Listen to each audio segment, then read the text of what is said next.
Hi guys, எல்லோரும் எப்படி இருக்கீங்க? வாங்க ராகி மாவு பகடா செய்யலாம். எப்படி செய்யணும்னு பார்க்கலாம். ஒரு பவுல் எடுத்துக்கோங்க.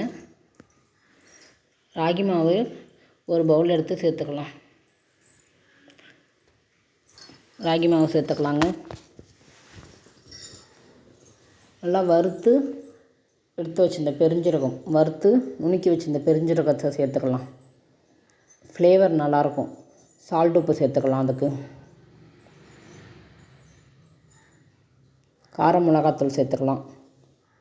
பெருங்காயம் சேர்த்தங்க, நான் உங்கள்கிட்ட காமிக்கலை. பூண்டு தட்டி வச்சுக்கோங்க. கருவேப்பிலை சேர்த்துக்கலாம். ஒரு 5 பூண்டு தட்டி வச்சுக்கோங்க, 5 பல். ஆனியன் நீட்டாக கட் பண்ணி வச்சதை சேர்த்துக்கலாம்.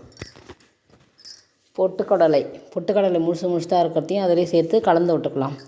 இந்த பகடாக்கு அது சாப்பிட்றதுக்கு நல்லா கடிப்படும் போது நல்லா டேஸ்ட்டாக இருக்கும். எல்லாத்தையும் ஃபஸ்ட்டு கை வச்சு நார்மலாக கலந்து விட்டுக்கலாம்.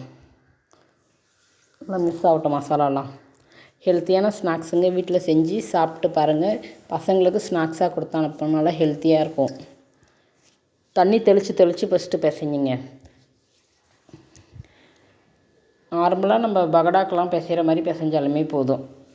கடல மாவு பகடாக்கு அந்தமாரி பிசைஞ்சு எடுத்தாலே போதும். நம்மளுக்கு அள்ளி போடுறதுக்கு வரணும், எண்ணெயில் போடுற மாதிரி அந்த அளவுக்கு பிசைஞ்சு எடுத்துக்கோங்க. அதுவே போதும்.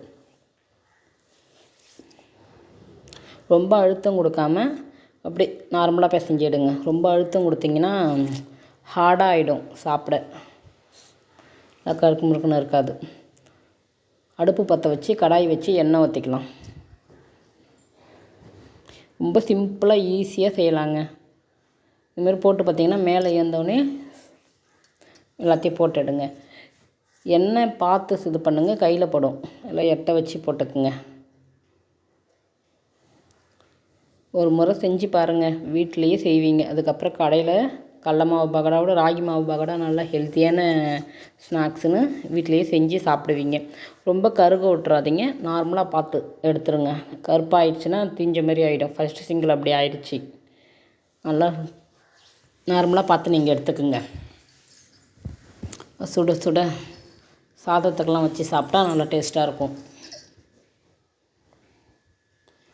இருக்கிற மாவு எல்லாத்தையுமே அதுமாரி போட்டு எடுத்துக்கோங்க. சூடாக எடுத்து எதுலேயும் மூடி வச்சிடாதீங்க, ஆற வச்சு எடுத்து வைங்க.